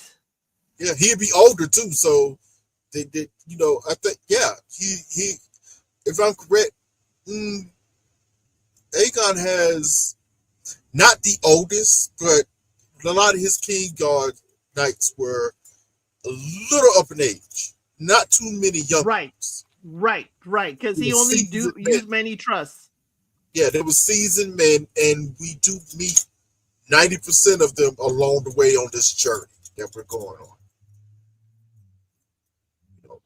My favorite is seasons to come. I really, when the balls come out to play, baby, that's my favorite one. But that's for the future.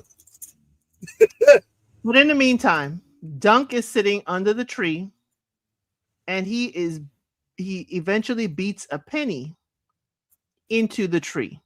Now, funny how y'all know the Targaryen gold is the highest worth. The Baratheon silver is the second highest. And funny how the Faith of the Seven is on the lowest denomination of the realm. It is the faith, but the 7 points on this penny in the tree. Yeah. That to me was very interesting. As y'all see there, the Faith of the Seven is the lowest denomination that we have. Dragon stairs and coppers. Right. My thing is, I understand him doing it there, but is that, the way Sir Arlen explained it is that they did it at home. That's why it's penny tree. Why is he doing it at Ashford? Is he expecting to come back? Perhaps. Okay. Perhaps. I think it was just the symbolic meaning of it all. He's finally going off on his own adventure. This was his maturation. Now he's a knight now. No matter what you say, what happens, it doesn't matter. He is a knight. Period. So now it's time for him to go off. He's an assumed knight. He's a knight. He Period. was recognized by Baylor, and he was taken out by the gods. He's a knight. Okay, it don't even matter no more. So this whole and they're gonna keep playing with us every season. I can see it. Yes, and the rest of y'all can argue about it if you want to. That's for y'all. Like I told y'all early in the season, does it matter? No, because we already know what he becomes. He is what a knight's supposed to be. And we're going to see the journey of that. This is about the journey now and the maturation of a king. Now Duncan's talking to Chestnut. He said, "I don't know where we're gonna go. I don't know where we're gonna go." And Egg yells, "So Duncan, my love father had to stop being I'll serve you." Did he? But we're gonna answer that later, okay? But the music is playing. The little whistling, you know, is serve you, sir. Chestnut is yours. Treat her well. And I don't want to catch you on thunder unless I put you there. He's just smiling. Yes, we on the road again, baby. Remember when Egg and Dunk met? Egg was on thunder. Okay, he was on thunder. Horse. Whoa, is that a boy's pony? I might him with a shoe. Where are we going, sir? I don't know. Guess we can go anywhere in the 7 kingdoms. I've never been to 9 kingdoms. What? Oh, hold on. The meta of this whole scene. Are you mad? Is that relevant?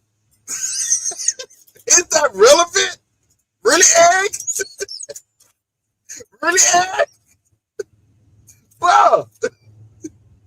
I'm trying to defend the Targaryens this whole season about this madness thing. It's a nurture situation.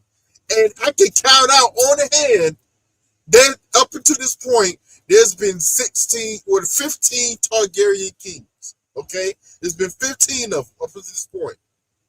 And I'm telling you right now, I can only count on one hand 2 for sure that's mad, 1's in the future, and there's only 3 more that you say beforehand that could have been mad. And that's Maegor the Cruel, which I got theories on that one. But if you want to call him mad, go ahead. He was definitely cruel. I don't know about mad, but he was cruel. He was a hard man. Maegor the Cruel, they want to say Baelor the Blessed. But that's an argument because he was pious. This is the issue was. He was a pious man. Baelor the Blessed. And I'm thinking about one more. Who they thought. Oh, Aegon the Unworthy. But I don't know if Aegon the Unworthy was mad either. I know what he was mad at. His sister, wife, and his brother. That's what he was really mad at. They all have a touch of madness. Okay. I can make that argument. I can make an argument, except for maybe the Starks. Every family in the 7 kingdoms got a touch of madness in them. I can go down the line. You can bring up whatever family, and I can tell you what some of their ancestors did, and to ask me if they're mad or not.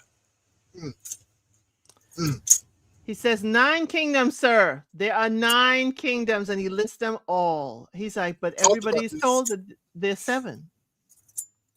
The North. It sounds better. The North, the Vale, the Iron Islands, the Riverlands, the Reach, the Stormlands, the Westerlands, the Crownlands, and Dorne. Now, the Iron Islands and the Riverlands were combined as one. At one point, yes. That's why we went from 9 to 7, or 7 to 9, okay?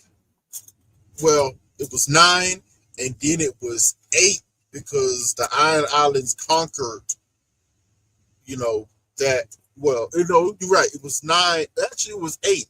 It was 8 kingdoms. The Iron Islands conquered the Riverlands for 40 years. And that's when Harrenhal was built, off the backs of the Riverlands. 40 years. Terrible. It was some bad stuff happening during that time.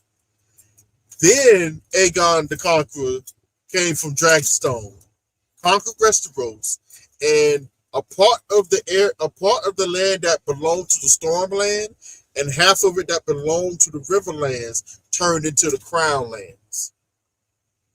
You know, and then the Riverlands kind of became their own realm again, sort of. Yeah, but the Seven Kingdoms just sounded better. Well, it's the seven, Faith of the Seven and all that. yeah, points of the faith of the seven and all that stuff. But Yeah, Egg says, I've never been over the Red Mountains, and there are good puppet shows in Dorne. And the Red Mountains, y'all, are on the way to Dorne. Y'all know I got to put a map up, okay? So you see where the Dornish, on the bottom right, there are mountains, like to the left of Lionel's name. Those are the Dornish Mountains. And if you look right above there, you'll see a little town called Ashford. See where they are in Ashford? You see the mountain range right below. They're not too far from Dorne from where they are in the Reach. But on their way to Dorne, they have to pass what? Summerhall. Yes.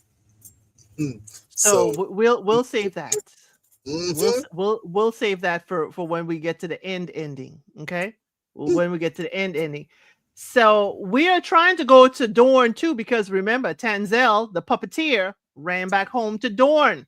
So Egg is trying to be a little matchmaker, and he's trying to be able to go see the puppet shows he want to go see. Okay. Dunk sits there for a moment, realizing that he has been wrong about 7 kingdoms when they are 9. Now we see the wheat fields as they are riding past. Remember, this is the Reach. This is the part that feeds the realm. This is Lady Olenna's place, okay? Yep. And we see the mountains in the distance. Those could be the Red Mountains leading to Dorne. But we also see very, very sweet moment where Sir Arlen rides alongside them on Sweetfoot. And after a moment, he rides off and away. Basically, Dunk is on this journey himself. Now, the Targaryens are starting to leave the area. And we see the princes. Okay, the princes are all riding off. And Maekar is asking for his son Egg. He's saying, hey, have you seen him? Where's they gone? I after Septon, my prince, I after Septon. Where the F is he? Oh boy, here we go. So y'all, y'all, basically Egg did not have his Lord Father's permission. And this is going to set it off for the future seasons, because now the Targaryens are hunting Dunk, because now he done took Egg again. Again, false accusation. And that's why Lord Snow just said, we passing by Summerhall. Got to pass first. Now, a couple of things might happen here. Now, them leaving Ashford, I think they were supposed to go to King's Landing because they got to take Baelor's ashes back to the Sept. Yes, they have to go back home first. So, which one might happen? Will Maekar send them to King's Landing and he take a few guys and go looking for Duncan? You mean your brother's remains are going to show up to your father without you, and you were the one who ended him? Oh, no, sir. I also can't say that, I also lost my... Remember, he got to tell the whole story how this happened. And it better come from him. And Aegon is a part of this. You can't go back and say you can't go back and say I lost Aegon again. But then you can't send your brother home without you. You know what? Okay. Let's talk about some theories of future stuff here. Okay. All right. Well, I'm done yet. I'm done with the whole show. Okay. Go ahead. Okay. I wanted to tie what happens in the book. In the book, though, Maekar does let Egg go under 2 conditions. This is where I was going to. 2 conditions.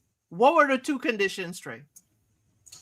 That he keep his head shaven, and that he always those 2 keep his head shaven, and if I'm correct, make sure and always I forgot how it's worded. Basically, always follows Sir Duncan's rule. You know, he's your sir. Follow his rule and the ring, and keep the ring. There's a ring he's given, and he has to keep that hidden. It's his signet ring. That's for Makar, and he has to keep it hidden in his shoe in case in his boot, toward his boot in case of emergencies. Now, to prove he's the prince of the realm. Yes. Now, this is where I was about to get into. Okay. Now, apparently, it depends on how they want to play this. Okay.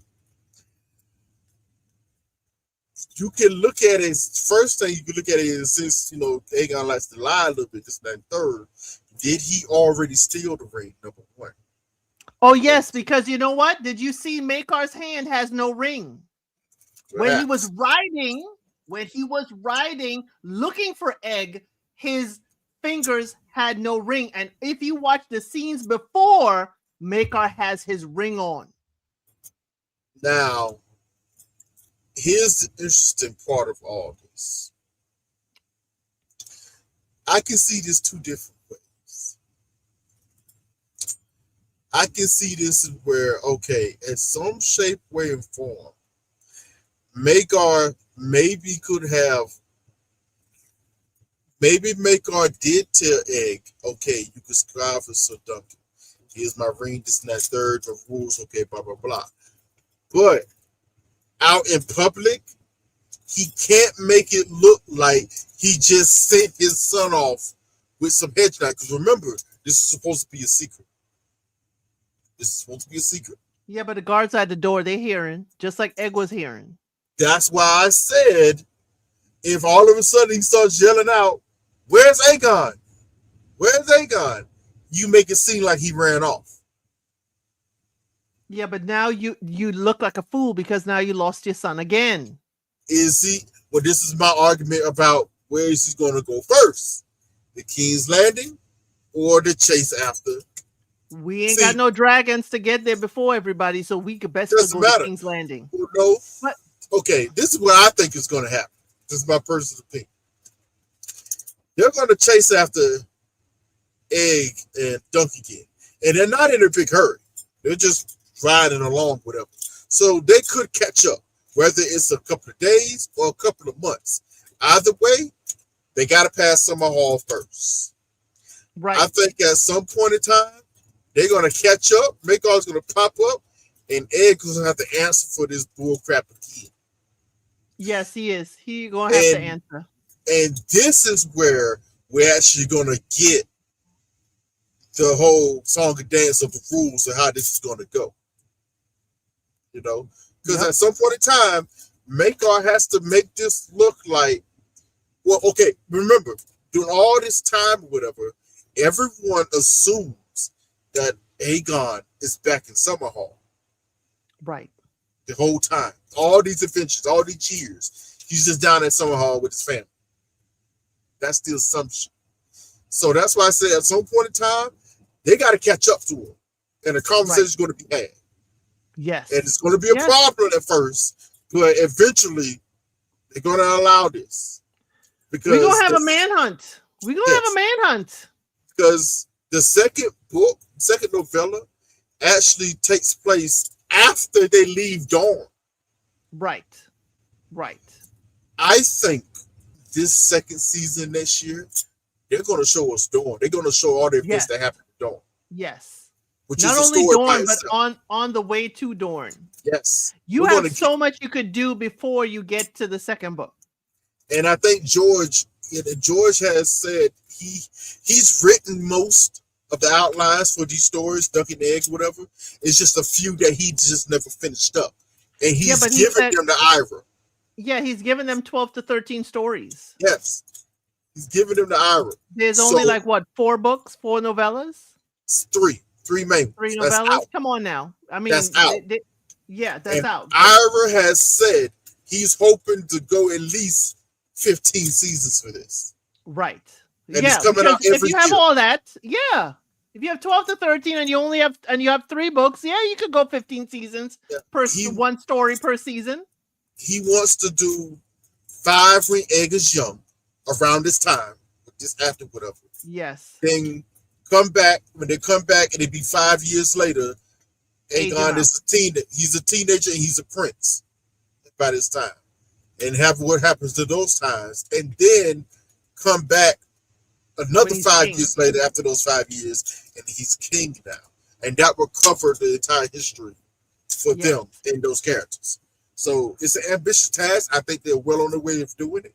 Oh I yeah. can't wait. I can't wait, especially if they do one each year. And And they're you doing know it what? because 2 and 3 Here's is the always thing. in the can. Yes. Here's the thing. Here's something I noticed that I noticed no one could explain to me. No one has covered in recaps. And y'all, if y'all cannot comment on this, is because there are YouTube technical difficulties. I will Yes. probably, if I find you cannot comment in the comment section below, I will repost this video so we can get this all taken care of, okay? Because we want to hear from you guys and we want to Mhm. hear your thoughts. So Windmaker said, "Where the F is he?" Mhm. There are people walking behind him, pushing what look like coffins draped.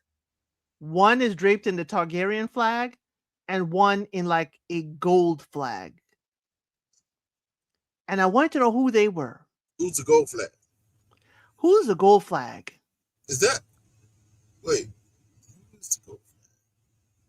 Who's the gold flag? Because if we look at it, Is it I we was only gonna say had there's a wounded Hardy. people on the other side.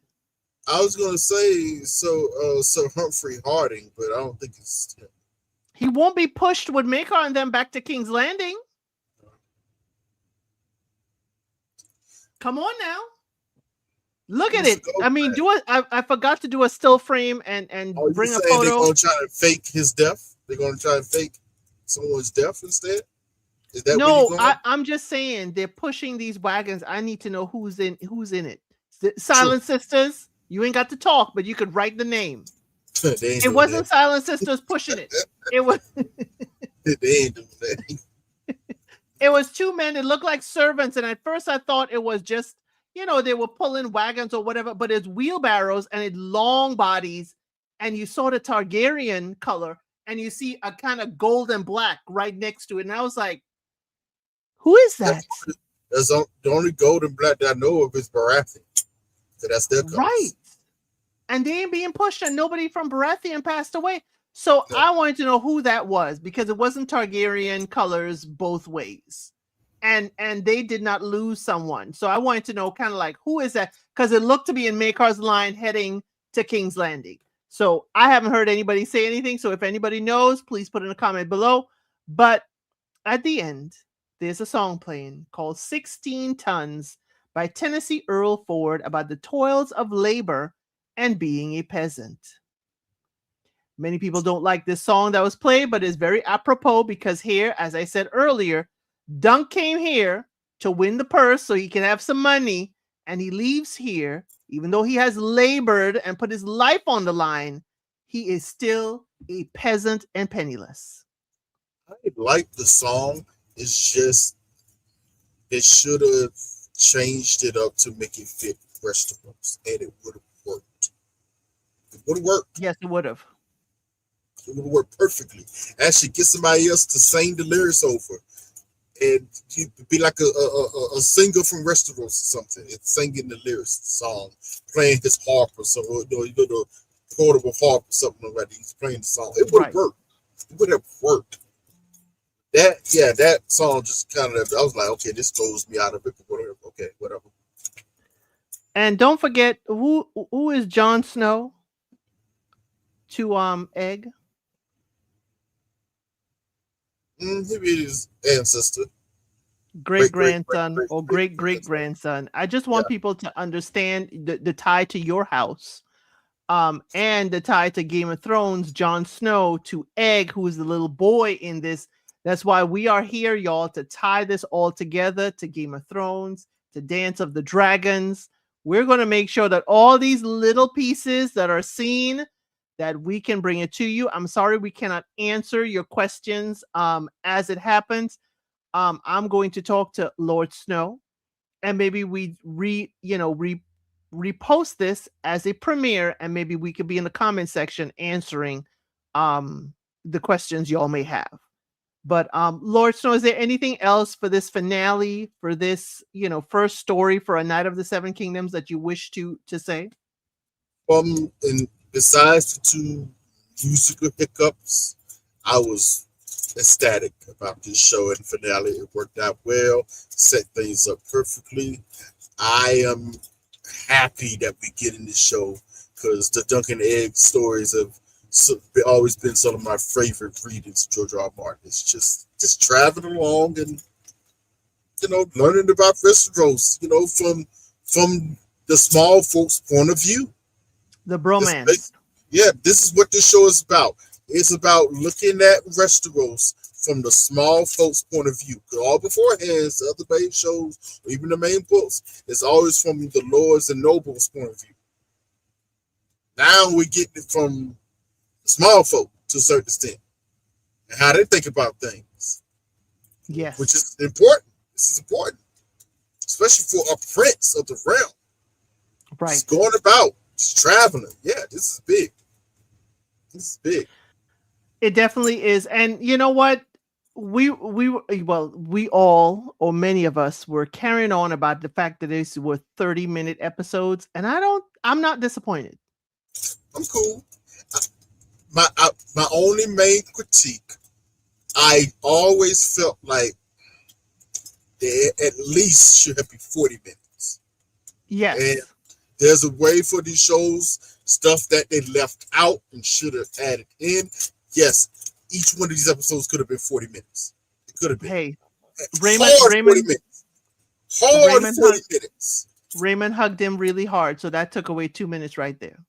Didn't need all that. And there was other stuff they could have added in. I'm thinking of different scenes that have in the books that should have lasted longer. I'm like, you could have added 2-3 minutes right there. It was 5 minutes of this you could have put in there.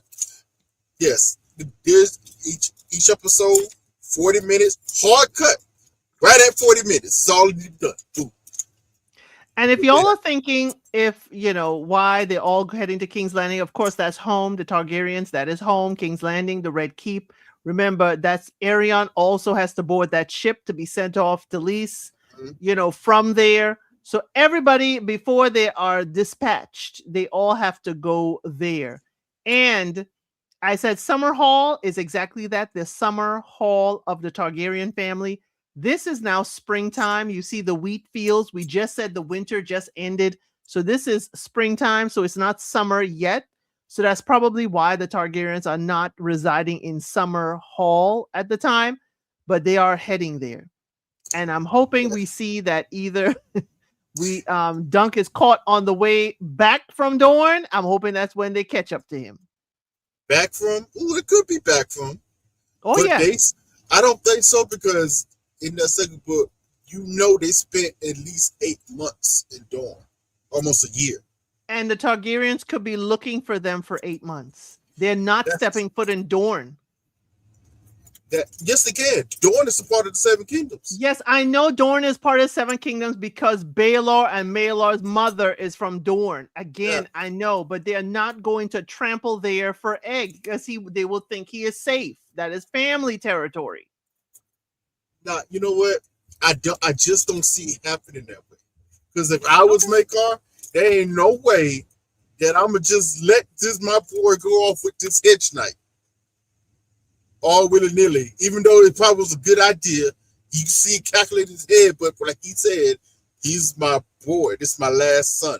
Nah. Yeah, you go ahead and let your daddy hear the story from somebody else and see how that works out. You know what? I rather it's better to ask for forgiveness than to ask for permission.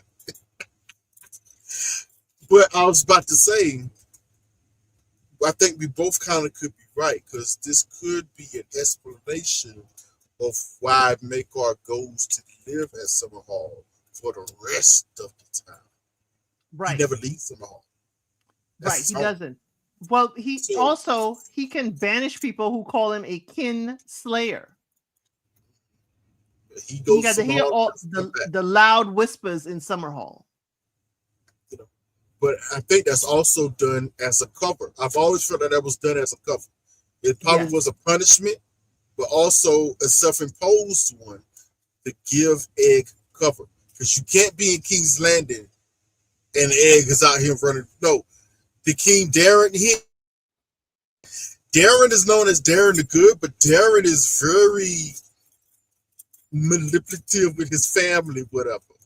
Like we just told you earlier, he was the one that sent Aemon off to the Citadel because he was going to be a disappointment. Maekar didn't want that. He wanted his son there. So, yeah, yes, you can't be in Kings. That's why I said there's going to be a chase. They're going to find him. There ain't no way they're going to go too long without finding Duncan and getting this handled. And they got to come up with some deal. So that's part of the reason why I think Maekar's staying in Summerhall, because he got to give his son cover. I don't see them. I don't see them finding them until season 3. That's too long. It's too long. If it's too long, it's the end of season 2. Okay. What it depends on how they, like I said, we know that they are in Dawn for about a year. So how they structure the episodes, it's going to be 6. I don't think it's going to be like this season was, with day after day after day.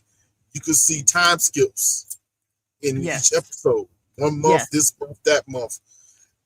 I cannot see him not trying to look for his son or chase him down for that short a period of time. Well, we shall see. We shall see what they're cooking up for us next season, and next season will be next year. But y'all, we will be back. I will see next week. I promise y'all I watch House of Asher.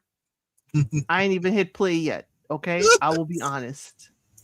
But we will cover the House of Asher. We will cover Dance of Dragons when it comes. And I think we'll do, probably the week before it starts, we will do a preemptive kind of encapsulating all that happened in season 1 to kind of get people amped up for it. So please look out for that. Please make sure that you all have your notification bells on. You hit that like button. Again, I will try and see if I can premiere or repost this if the comments aren't allowed even at the bottom of the video. But I thank you all for sticking with us and sticking it out. Lord Snow, anything you'd like to say to wrap this up? The algorithms out. Okay, now y'all, I ain't dressing up, but I will be here with Lord Snow in wrapping this up for y'all. But again, as I say, thank you very much. And as I always say, I'll see you on the next one. I'm gonna save the sigil and all that when everything is working. Okay, I'll save it when everything is working. I'll see y'all on the next one.